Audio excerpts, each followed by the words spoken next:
Welcome to Group Chat, a show on two-way where the ethos is peace, love, and understanding, and the presumption of grace for all. If you're joining us on the two-way platform and you want to join the conversation, please do raise your digital hand and we'll bring you in, as Haley has done. Haley, I've been wondering why you're not coming to our show, so I am glad to see you, girl. I am so thrilled to be joined by my co-hosts, moderate Democrat Dan Turrentine, conservative Emma Jo Morris, progressive Nina Turner, and the suavest of them all, libertarian Robby Soave.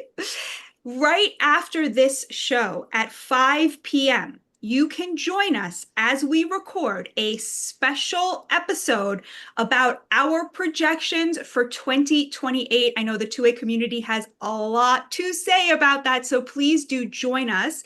It will air next week on Thursday at the usual time, and the link will be posted in the comment section and in the chat, which please be very nice in. Our first topic of today is a media topic. The question we're going to be debating is, has the war in Iran, the 12-day war, as our president has named it, exposed the media's liberal bias once and for all? So after the US completed its mission bombing Iran's nuclear sites in Fordo, Natanz, and Isfahan, President Trump declared massive victory, saying that Iran's nuclear facilities had been obliterated, and he then negotiated a ceasefire between Israel and Iran. The attack on Iran was widely viewed as a big success by people on both sides of the aisle, until CNN reported on Wednesday an early stage intelligence assessment that claimed that the strikes had only delayed Iran's nuclear ambitions, and only by a few months, in contradiction to the Trump administration's claims. The report had been leaked to CNN, and the New York Times then corroborated it. Now, the report was widely, I would say, even gleefully shared by journalists and by Democrats, but the administration pushed back, insisting, along with, by the way, Israel's intelligence community and even the Mossad, which rarely makes comments, that the nuclear sites were severely damaged and Iran's nuclear program set back by years, not by months. Here's Secretary of State Marco Rubio on the success of the mission. Sam, let's have number 4. Very significant, substantial damage was done to a variety of different components, and we're just learning more about it. Understand that most of the damage that occurred here in Fordo occurred deep underground. That's why we use penetrator weaponry to do that.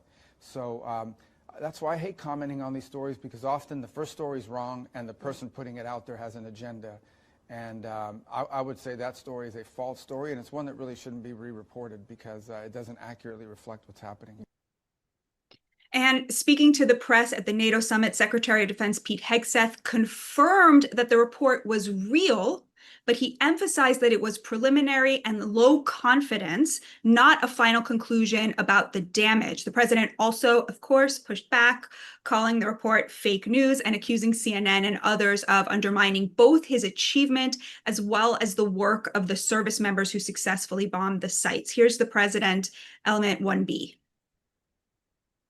I just want to thank our pilots. You know, they were maligned and treated very bad, demeaned by fake news CNN, which is back there, believe it or not, wasting time, nobody's watching them, so they're just wasting a lot of time, wasting my time.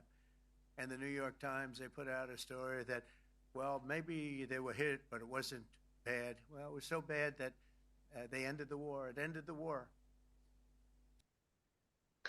Meanwhile, CNN has stood by its reporter and the decision to report on the document as being in the public interest, although eagle-eyed social media sleuths have pointed out that CNN has subtly shifted the certainty with which it is framing the leaked report. Pete Hegseth, and this is the last element before we start discussing, also pushed back very vigorously in a press conference this morning. Let's look at number 1, Sam. Take half-truths, spun information, leaked information, and then spin it in every way we can to try to cause doubt and manipulate the public mind over whether or not our brave pilots were successful. How many stories have been written about how hard it is to, I don't know, fly a plane for 36 hours? Has MSNBC done that story? Has Fox? Have we done the story how hard that is? Have we done it 2 or 3 times? so that American people understand? How about how difficult it is to shoot a drone from an F-15 or 16 or F-22 or F-35? Or what it's like to man a Patriot battery? Or how hard it is to refuel midair? Giving the American people an understanding of how complex and sophisticated this mission really was. There are so many aspects of what our brave men and women did that because of the hatred of this press corps are undermined because your people are trying to leak and spin that it wasn't successful. It's irresponsible. Dan, have we finally come to a place where we can all admit that the media hates Trump and has a liberal bias? Well, to me, that's a different subject than this issue, where I actually think the media is doing the right thing, which is we don't know. And I think the problem is if the mission was successful, Trump got out ahead of his skis because his whole mantra is strength, dominance, victory, easy, we win, you lose. His own national security people at first were kind of hedging the same way that this report did. And so were the Israelis, which is we don't know to what extent we set back their program and badly damaged it. Components were absolutely affected. The actual facility at Fordo was affected. It's also being reported that the Iranians snuck the fuel out before the bombs arrived. We don't know where that is. So the media has a duty to report on that leaked report.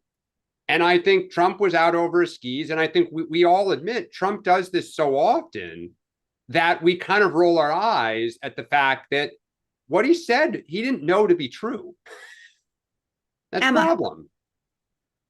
Yeah, I just totally disagree. I'm sorry, Dan. I hate disagreeing with you.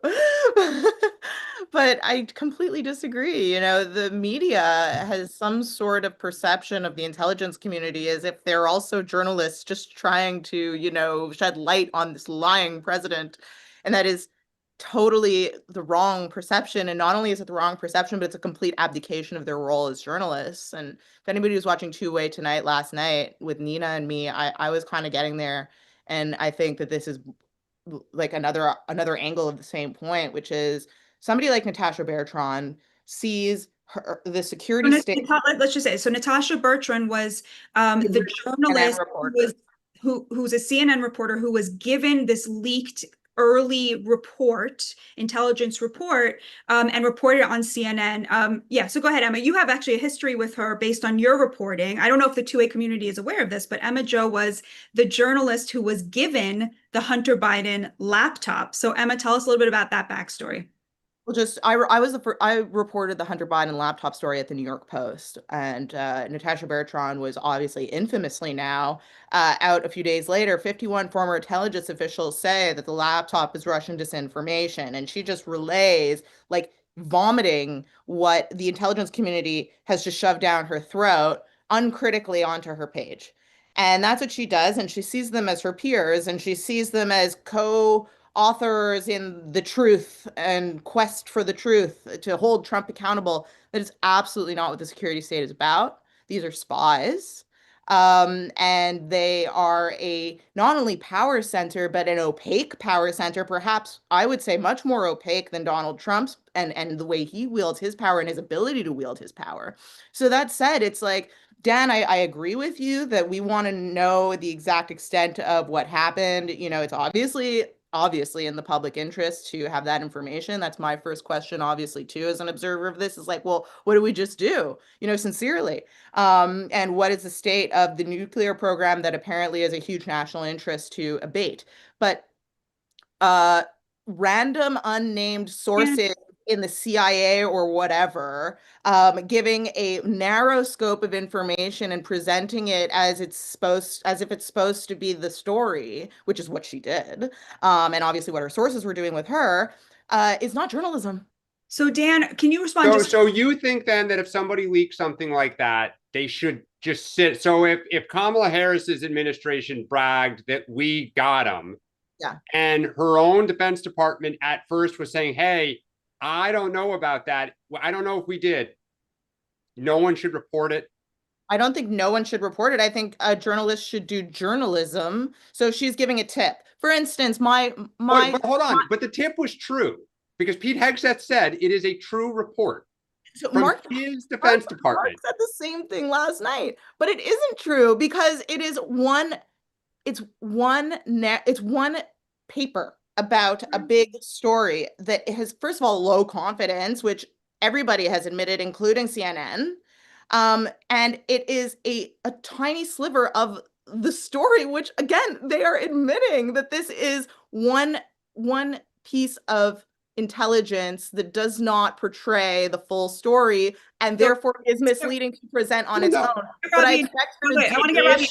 Robby, Yeah. I want you to respond both to the debate, like which side you're on between Dan and Emma Jo, but also like where is the free speech line when it comes to the president calling out journalists that he doesn't like?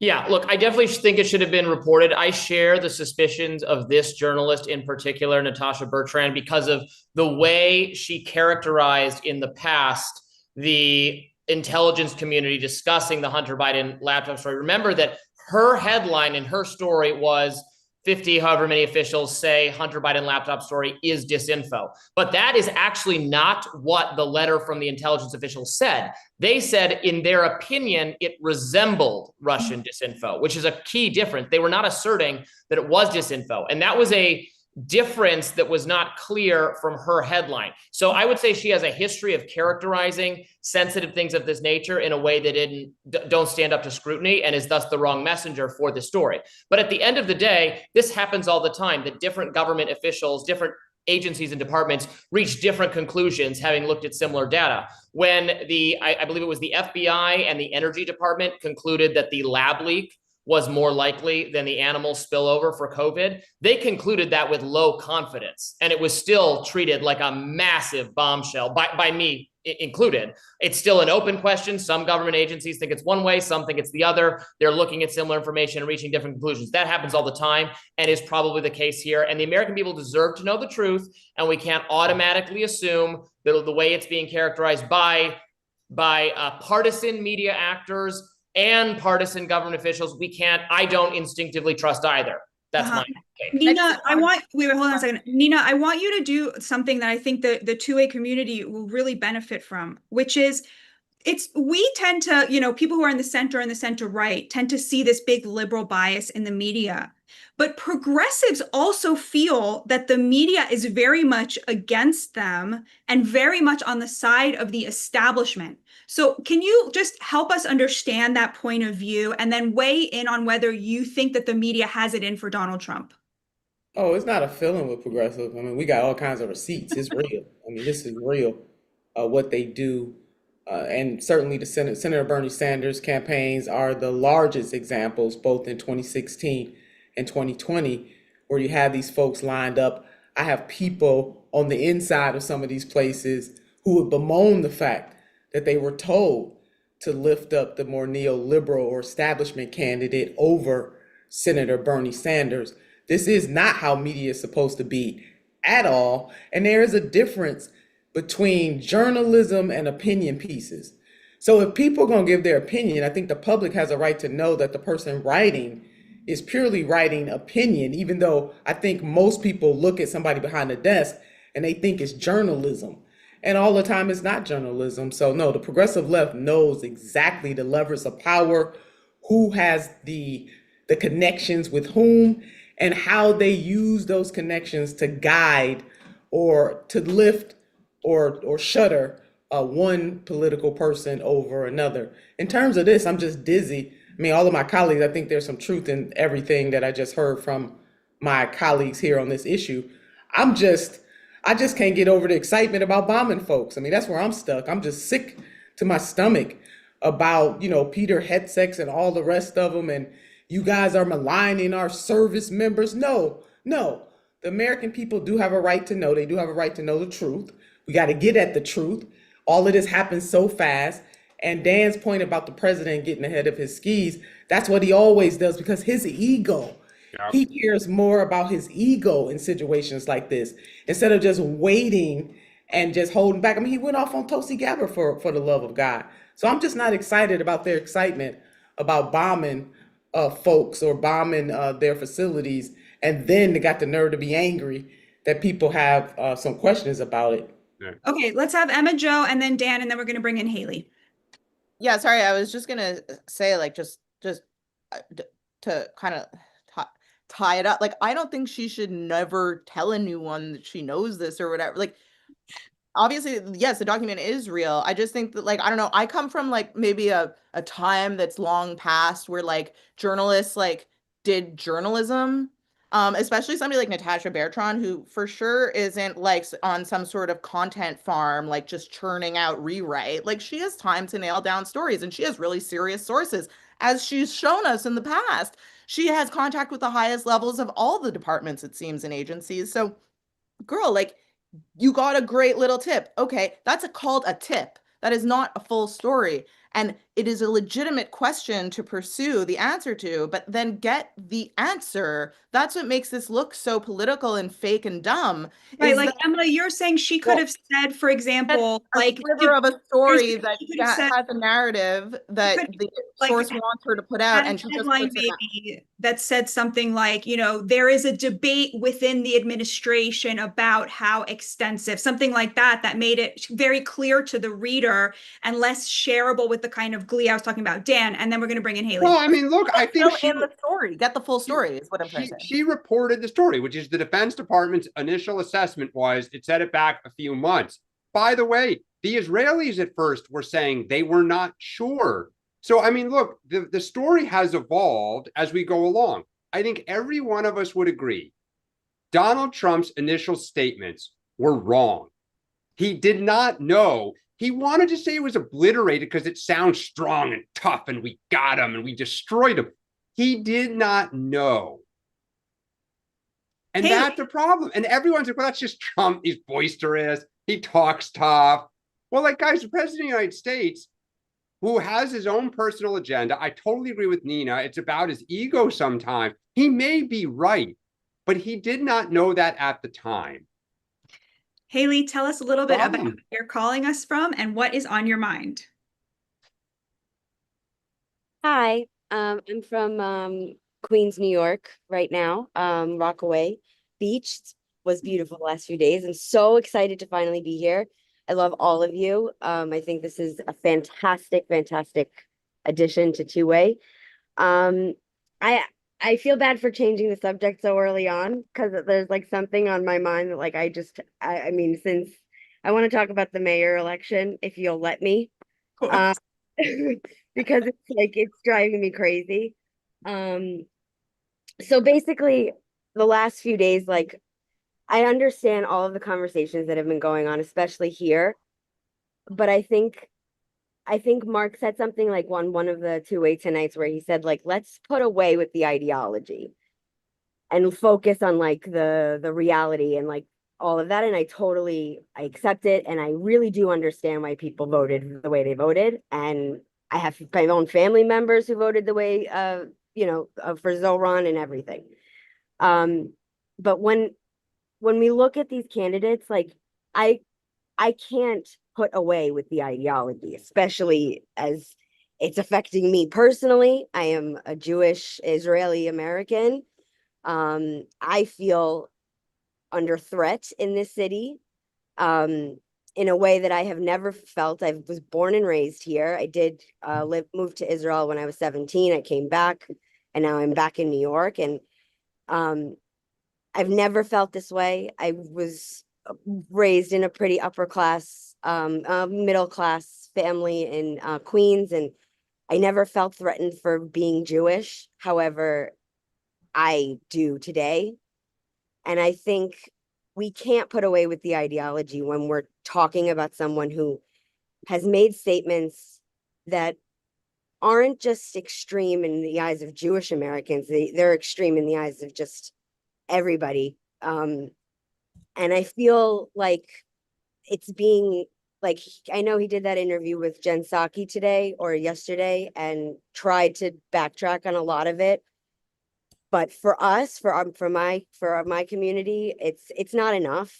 And I think that we're not being listened to in a way that I don't know, like it's just very disconcerting being in New York and feeling like everybody just voted for something that is so antithesis to every one of your basic beliefs as a Jewish American.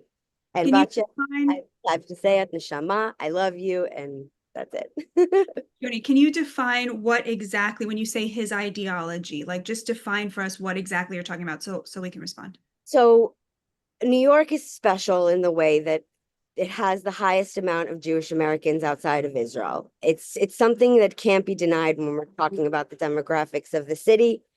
And 80% of Jews are Zionists, and the anti-Zionism and anti-Semitism has been conflated. And I am one of those people who is very critical, if anybody's seen me on two-way, of my Israeli government right now.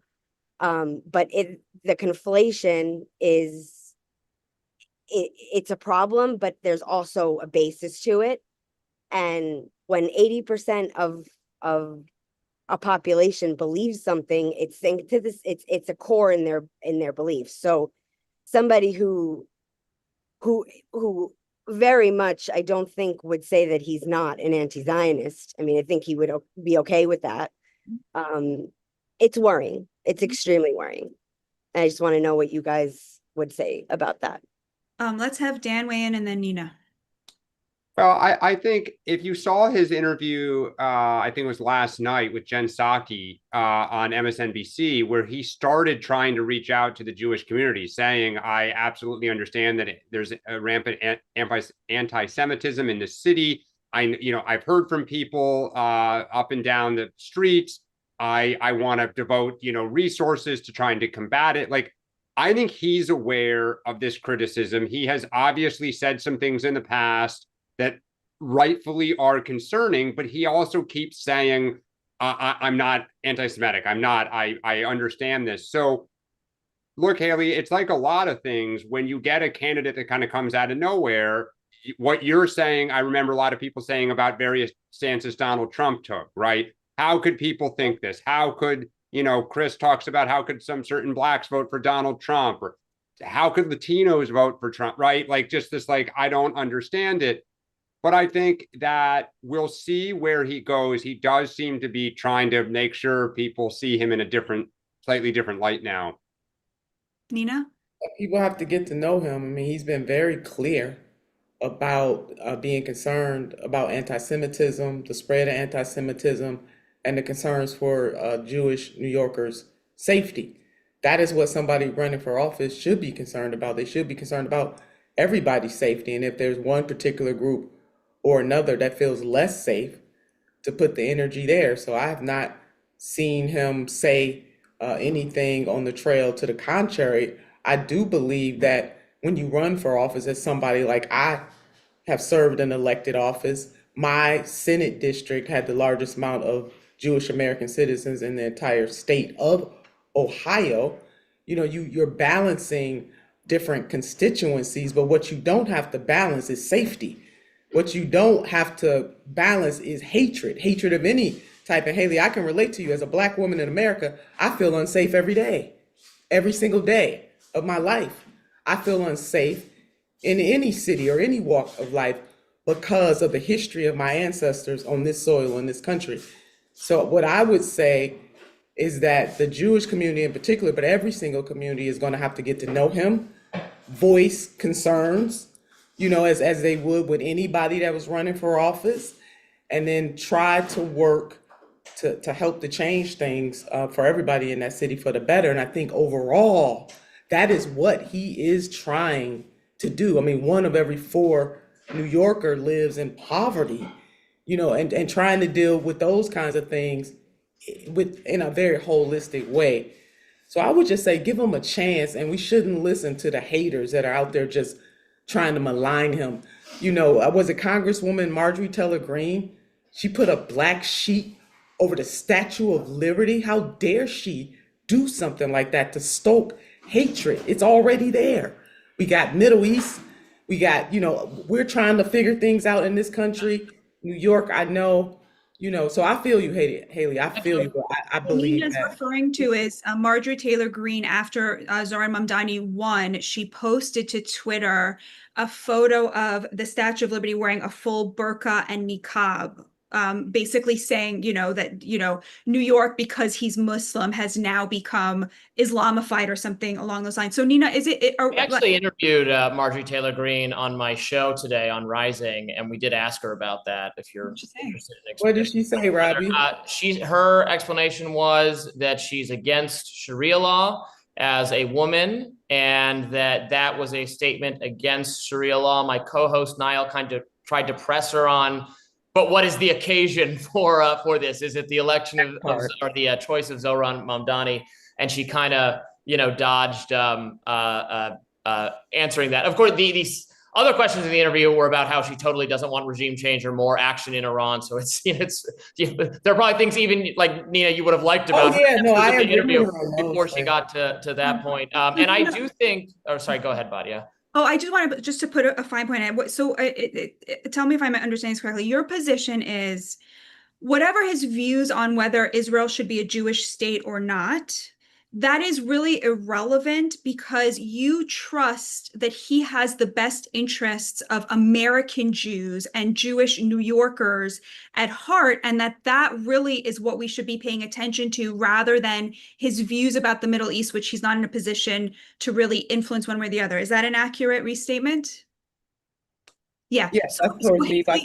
Yeah, I'm trying to say yeah, absolutely. I think the campaign started to devolve in that when being the mayor of New York, that is not his job. Mm-hmm. Well, but Nina, you do get, though, politically, the challenge that he faces. Some of his statements on the Israeli-Palestinian conflict have been a little shocking to the Jewish community in New York, right? Like, you get the politics of why some people are concerned, though, right? I'm not saying people don't have a right. People have a right to be concerned. People have a right to feel the way they want to feel. What Batya just outlined, she just summarized what I said, which is give this man a chance to govern. People believed enough in him, and he won that primary. And when he wins in November, he is going to have to be given a chance to be able to show what type of servant he will be to all New Yorkers. So Batya, you summarized me just right. Yeah, I think. Oh, go ahead, Robbie. I was just gonna one more quick point. I think Marjorie Taylor Greene and some other conservatives are making it sound like they're just opposed to having an Islamic mayor or a foreign-born mayor, and is not at all the right way to go about criticizing this person. I think it makes him look more sympathetic. It's kind of like a post 9/11 freedom fries as he wasn't born here and he's got weird ideas that I think is not a useful way to critique him. I've been critiquing him along the lines that he's a socialist. I think the policies he wants to bring, like the actual, not the kind of vibes-based opinions he has about some conflict that he is not involved in and does not preside over in any meaningful way, but his actual policies that he wants to bring to the city of New York. But I dislike Andrew Cuomo so intensely that I can hardly blame New Yorkers for selecting him. Okay, Haley, put a pin on this conversation for us. How do you respond to what's been said here? And then we're going to bring in Ray. So I agree with almost that, like with a little bit of what everyone said. And I would just say, like, I do understand, again, I would just want to like say that I understand why people voted for him. They want radical change in the city. I mean, I came back here and like I went into the city and bought challah bread. It's $18. Like, that's insane. Like, it's absolutely crazy. So I understand completely why they voted for him. I just think that when we elect our leaders and like we need to look at what they're saying and like and look at their past actions. I'm less like concerned about, because I understand he's the mayor of New York City. He's not the mayor of Tel Aviv. His focus is New York City. But there are comments that are more about his just complete misunderstanding of Jewish history that is a little bit more worrying to me than like his comments on Gaza, because I can understand that. I can understand where that comes from. And I am very much like almost on, it's a very complicated issue for me. So I get that. But it's just, there's a disconnect here with the Jewish community. And I think that his outreach would do just wonders for him, and I'm willing definitely to give him a chance. Yeah, he should put in the Batya, just one quick thing for Haley. and let's bring in Ray. Yeah. One, has he done anything as a state rep that caused? Oh, Haley's gone. So No, she's maybe still here. Haley, Go ahead, Nina. I mean, Haley and I might be able to talk about this later, but I'm just kind of figure out, has he done anything as a state rep that would cause people consternation in the Jewish community? That's one. And I understand the roles are different. You know, has he done anything to make? Not that I know. I haven't seen any of his actions as when he was in power that were disconcerting. It's more of his statements and of the past history that he has, with the groups that he's in and things like that are and a lot of, just for me, just not understanding any Jewish history or anything connected to our community. Yeah, it's offensive. Yeah, yeah. All right. Thank you so much, Haley, and thank you, Nina. That was really great. Ray, tell us where you are and what is on your mind. Hi, everybody. I'm from New York originally, but I'm in south of Dayton, Ohio right now. So just for a little bit of background, I ran a Pulitzer Prize winning newsroom for 3 years. We actually won 2 Pulitzers during that time. Wow. So I got 2 points about the media discussion. First point is that if you look back in the history of journalism, whether it is 9/11 or the Boston Marathon bombing or any school shooting, there are always preliminary reports that come out. And sadly, many times they're incorrect. And I'm not blaming law enforcement or the people, the public relations folks that are giving the information, but they are doing the best they possibly can to get the latest, best possible information to the public. Sometimes it's incomplete. So I think to blame CNN for putting out a piece of information that was accurate at the time, maybe the criticism is they should have qualified it a little bit. But that is standard journalism practice that has gone on for the last 100 years. And the only reason it's an issue today is because anything involving, quote, the media is politicized. And this is my second point.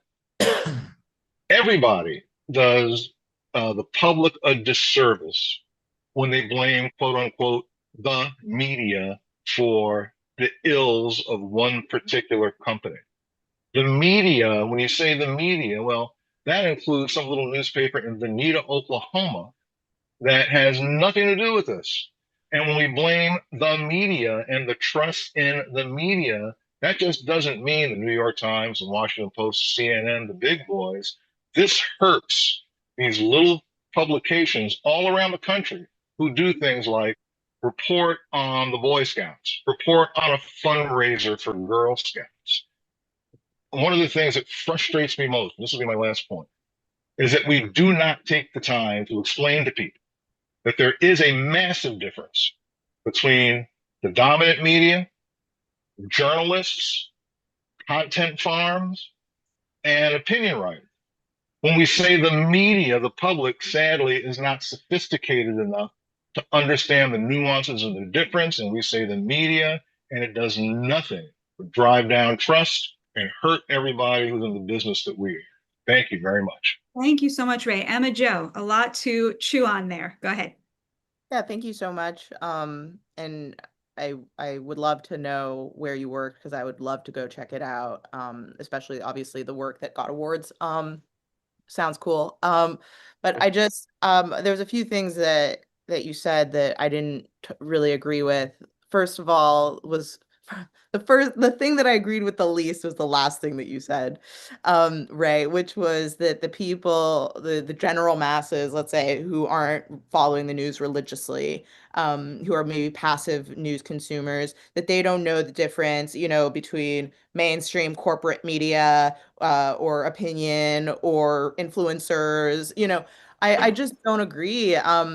I really don't agree. I tend to think that the American people, that the passive consumer, really actually has a really good gut for what they're looking at, and what's going on, and maybe I could see what you're saying if you want to say that maybe people are very partisan and maybe don't even realize the full extent of their own partisanship. Maybe that I could see, but or like how ideological people can be. But in terms of not knowing whether they're reading opinion or what opinion they're reading or what potential motives are under in the subtext here, I think that they actually do have a very good sense of that. And I see that all the time. I worked at Breitbart and they have a very engaged comment section, which is like kind of the thing that makes Breitbart pretty famous and unique in the space. And the commenters are like really, really deep and really smart. And these are people who just have regular jobs, but you get a real understanding of them. It's like almost the original two-way, no offense, Mark, but where you just really get to actually engage with your readers in almost live.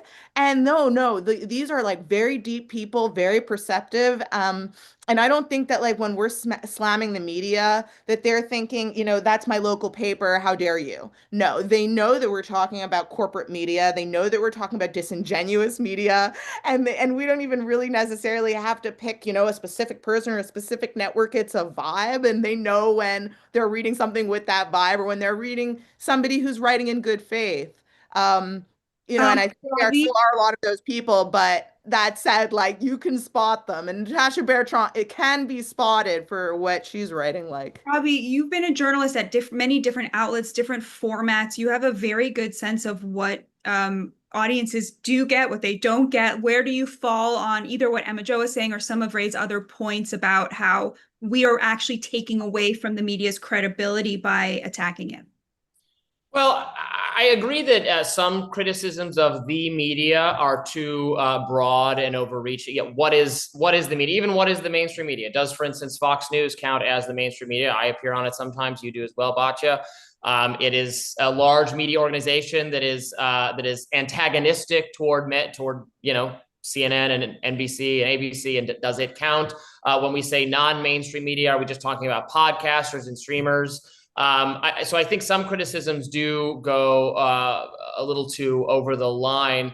I think what is most interesting is just that the market is showing that the old legacy mainstream model is just going to be dead over time, that the kind of view from nowhere where you listen to a correspondent just give you the news and not offer any perspective on it, and we just assume that they have no biases, even though we all know that they do, is broken and dead forever. And most people want to get their news with personality and perspective from someone they trust, generally an individual, not a brand. Brands are losing power to individuals, to the new creator economy, journalists on Substack or on social media, people who have their own perspective, and they want the perspective. They don't just want just the facts, that kind of thing. We all know now, because Twitter helped expose that all the so-called neutral, unbiased journalists, of course, had incredible biases that all lined up the same way in most cases. So the market is deciding this, and the market has decided that the format of the last 50, 80, 100 years is, I mean, there will still be some people who turn on the television or open the newspaper and want that,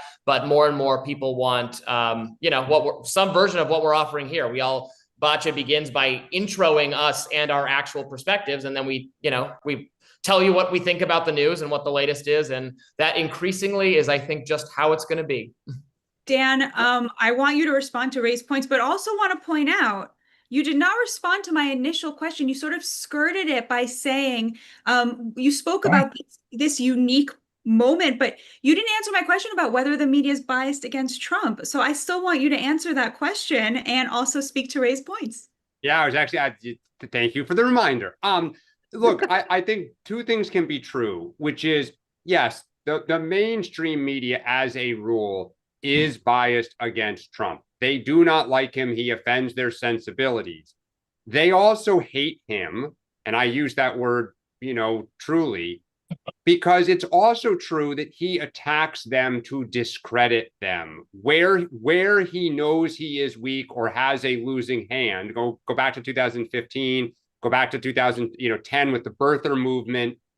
He goes after them because it fires people up, and he, it's like anything. Nobody's perfect. Where they're caught with their pants down, he says, that's it. You can't believe anything they've said. Everything has to be wrong. The flip side being, right, when he's wrong or right-wing media is wrong, it's like, oh, well, there's really not that much to see here. So I think both are true. I think it's a pretty known Trump trick. And yes, the media, the mainstream media is biased against him. Yep. Let's bring in Wendy. Hi, Wendy. Thank you for joining us. Unmute yourself and tell us where you are and what's on your mind. Hi, everybody. I've been watching Two Way since months before the election. I was on there once. Dan, I think, was when Tim was still on there, but I watch every day, everything that you guys have to offer. This is my news source. And Batya, I've been following you specifically since first time I saw you on Two Way when you were promoting your book. It related to me so much, and you were wondering about even this mayoral race, how he talks to about the affordability, the leading candidate. And I do think that that's still a factor, huge. I work with people losing their homes, and right now I have 20 times as many clients as I've had any time since 2015, and the increase started the fall of 2023. And Batya, they're the people that you champion. They're hourly wage earners. It's predominantly in the blue states. I live in Minnesota. There you go. A huge volume. Foreclosures are up 1,000% here. These are people that could well afford their homes when they bought them. But I talk to these people.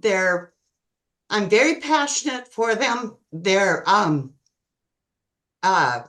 families are suffering. They're losing their homes. They don't know where they're going to go with their kids and the cat. These are hardworking Americans who were left behind in the last 5 years. Literally, what happened in Ohio and the industrial area that started in the 90s, it's like the identical thing happening now to wage earners with homes. And I will tell you directly, sorry, Dan, but it started with the lockdowns in the blue states where people couldn't work. And if you worked in a hardware store, you couldn't work. If you worked at Home Depot, you could. But small business, my clients are small business owners, people that worked in beauty shops, people worked in the restaurant businesses, all the service people that live paycheck to paycheck. And they worked their butt off and worked as much overtime as they could to afford a down payment, to afford a humble home. And now they're losing it. And it's because when they couldn't work for several months, and in Minnesota, it was several months, and then they could work for a month, and then they couldn't work for 3 months, et cetera, like a lot of the blue states. That brought up their credit card debt. It put them behind the 8 ball. And when they got back to work, now it was $4.50 a gallon of gas to get to work. Their groceries were higher. They never caught up. And it took about I thought that I would get busy in 2021. I've worked with people in this situation since 2008. And then I was basically part-time for several years at my age, was nice. And now I'm working 60 hours a week again, trying to help these poor people. So it's what I teach classes to real estate agents about how to help people in foreclosure, because some have equity, some don't. And I just tell them, it's like when you build a fire in the fire pit, it's like COVID was the logs you put in. The draconian lockdowns in the blue state was the fuel, and the runaway inflation threw in the match. And nobody's talking about it. Biden put a 1-year moratorium on 2024 on VA foreclosures because it was an election year. And I don't think you want a lot of vets losing their houses in an election year. So a huge number of my clients right now are veterans because of the 1.5 years of extra inventory. So it's not just buying a house, it's keeping your house. And somebody's got to write about this besides Batya. Somebody's got to talk about this because the press certainly is not. And it's affecting millions of people nationwide, and it tears my heart. Thank you so much for sharing that, Wendy. That was very powerful and we needed to hear it. And I think we'll all take that with us into our work as journalists and commentators. Thank you so much for joining us. One last thought, just so you know, I'm not, just spouting off. The Wall Street Journal wrote a big article a couple months ago about that FHA, which is minimum down payment mortgages. So the working class, FHA 90-day defaults are higher than they were in 2008. It's horrible. It's It's horrible. Thank you so much, Wendy. Thank you for joining us. Yep. I do think it is worth noting that the Federal Reserve has been writing about for over a decade. And because H&R Block, this is when I ran their government relations, it's a lot of their clients. 40% of Americans don't have $300 in case of an emergency. Yeah. That's the issue, has been the hollowing out of the working class to where they live paycheck to paycheck right on the edge. And any disruption to their life tips them over. And so when you have inflation or you have COVID or you have any sort of shock or disruption to the system where somebody says, I'm not going to take as many Ubers, or I'm not going to eat out as much, like all the little ways that it can, affect their business, their livelihood, they tip over into potentially default or on their rent, on their mortgage, their car payments. So yes, in the last few years, as we've had all this disruption, we've seen it, but it has been a building problem now for decades in this country. Agreed. Sharon, welcome in. Please unmute yourself and tell us where you're calling from and what's on your mind. I'm calling from Aiken, South Carolina. And to get back to the media, you guys should be happy that Fox News is totally on Team Trump and biased against every Democrat, and all the others hate Trump because two-way is the place that you can kind of get the balance. Is it a little left? Is it a little right? And this isn't anything new. My grandfather was born in 1898 in Springfield. I know I come from old parents.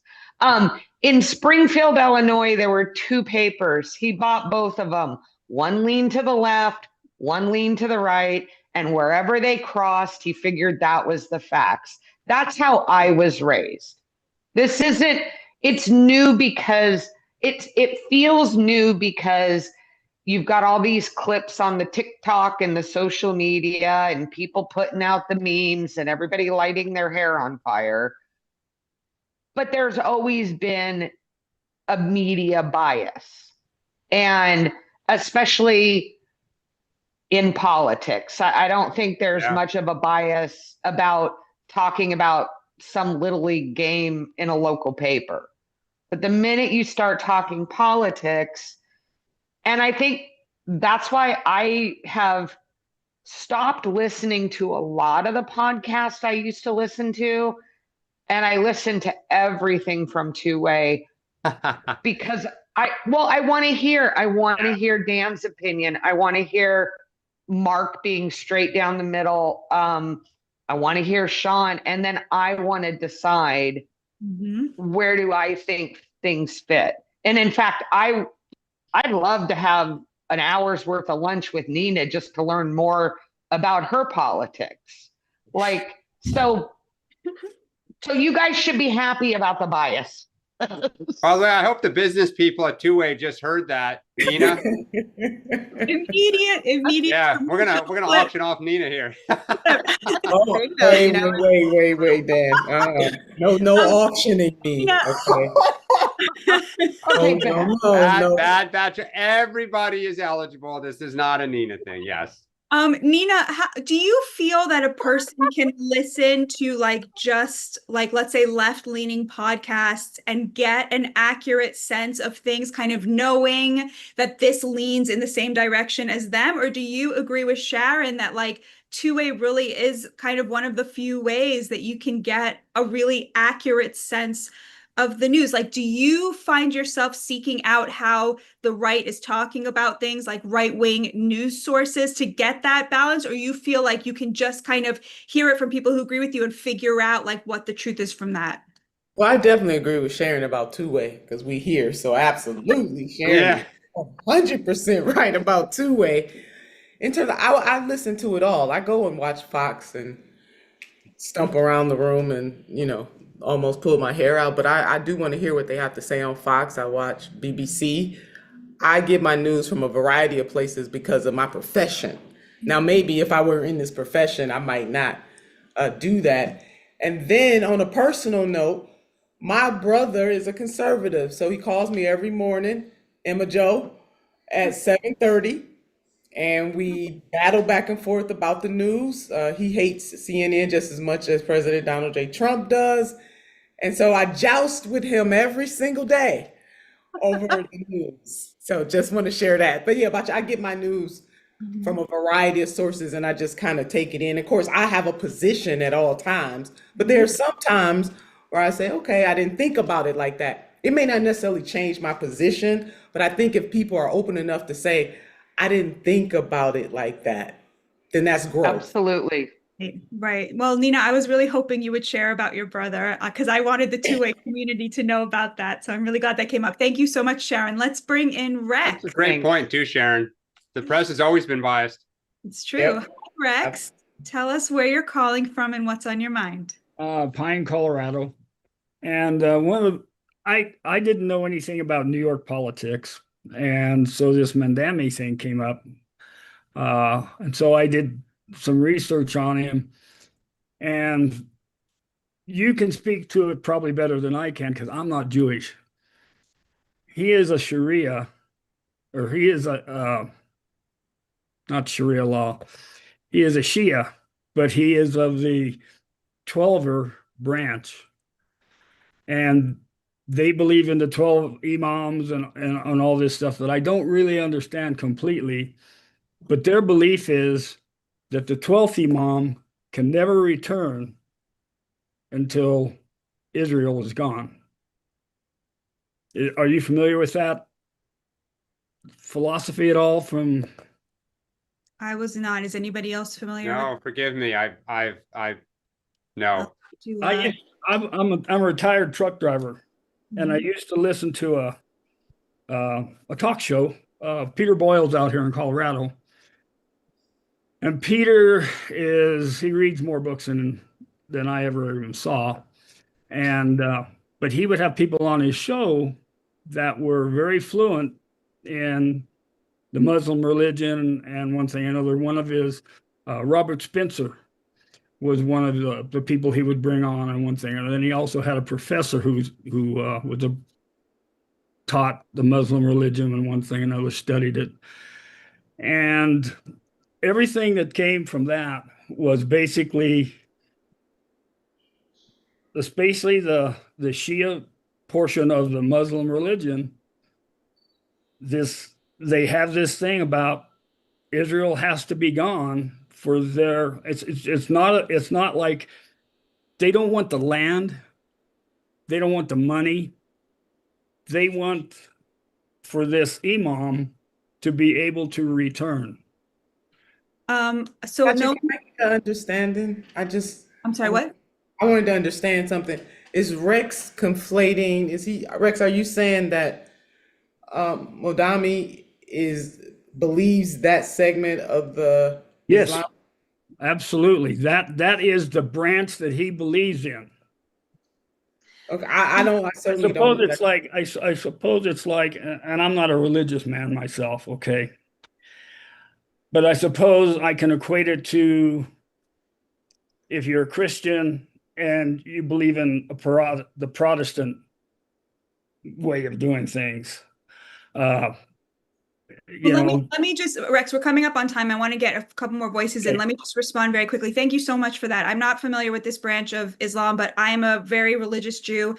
And there are things in my religion, in my holy books that would make other people of other religions very uncomfortable if I was running for office. And, that I don't think that somebody's personal religion or belief system is necessarily relevant, especially if it has some esoteric element in the future, as long as, you know, they are committed to treating, as Nina said, everybody equally. I don't agree with Zohran Mamdani's view of how to lift up the working class, and I don't agree with his views on Israel, but I'm looking forward to being convinced that he feels, you know, that he sees me and recognizes me and includes me in his view of equality. So, and I'm sure, I hope he will do that during the election, and I'm going to approach it with an open mind. Thank you, Rex. Let's get in Frank.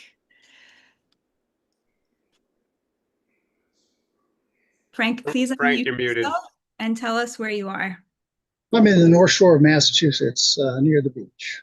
So it's kind of a cool day today, so that's good because we had 101 degrees yesterday. Anyway, I'd like to get back to talking about the news article. And I think it's kind of unfortunate that that the news article wasn't framed something like DOD insider leaks classified information of a partial report. Okay, so wait, hold on. Say that again, and then I want us everybody raise your hand if you think that would have been a better headline. Go say it again, Frank. No, it would not have been a better headline because it worked. Okay, the headline worked, and that was the objective of the reporter. You just tell us again. What was the headline that you suggested? Oh, I forgot. It was really good.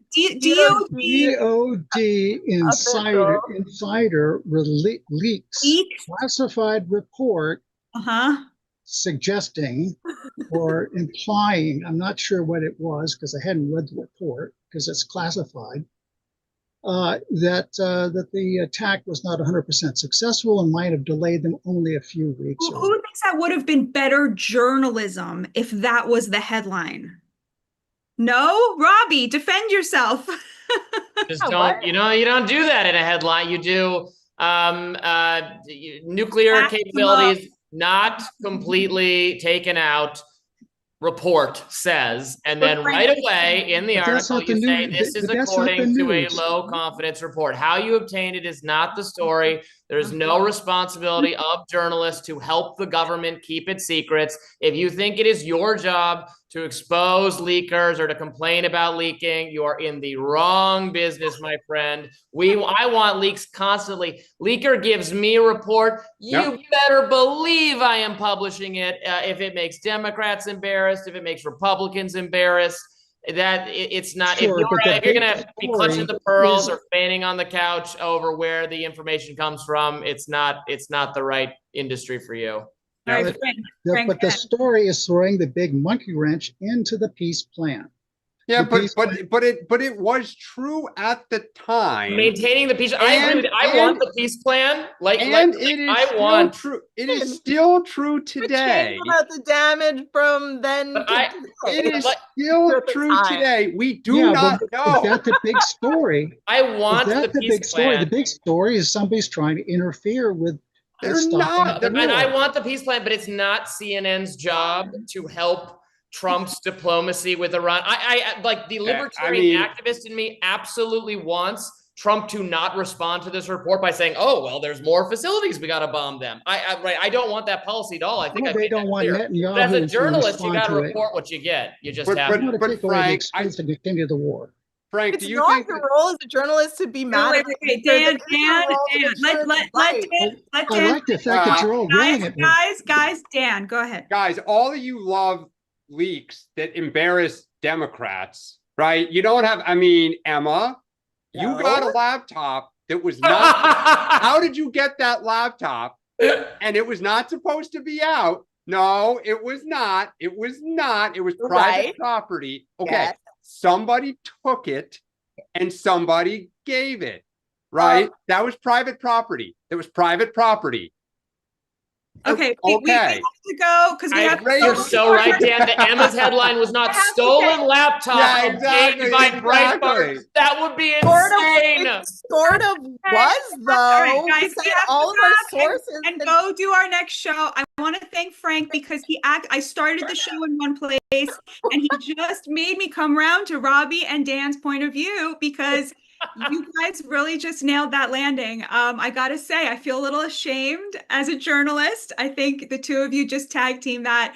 Great way to end the show. Thank you, everybody, for joining us. Remember, if you want to join our next week's show, we're about to record it right now. It's about 2028. Please join us, and we'll see you in a couple minutes. And then we'll see you next week and the week after, Thursday, 4 p.m. Thanks, everybody.